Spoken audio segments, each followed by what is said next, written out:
Fred adore jouer avec les deadlines. Son truc, c'est la méthode, le planning, la structuration, et ce n'est pas un défaut. On peut compter sur lui pour organiser, et Dieu sait si on a besoin de s'organiser.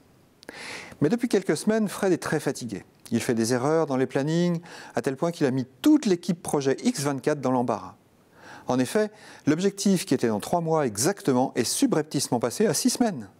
Stupeur chez son équipe, mais lui, imperturbable, s'est conformé au planning en pensant que c'était le bon. Il se dit que forcément les autres ne sont pas assez compétents pour comprendre.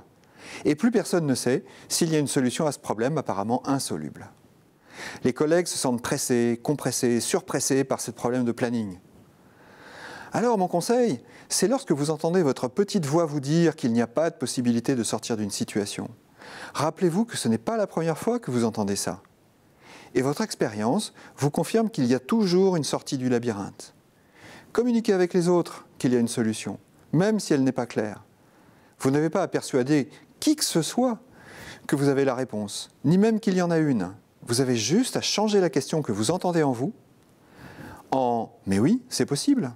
Et c'est OK pour moi de ne pas savoir comment pour le moment. Lorsque vous vous faites confiance, vous pouvez relâcher suffisamment votre stress pour voir les options qui n'étaient pas visibles jusqu'à présent.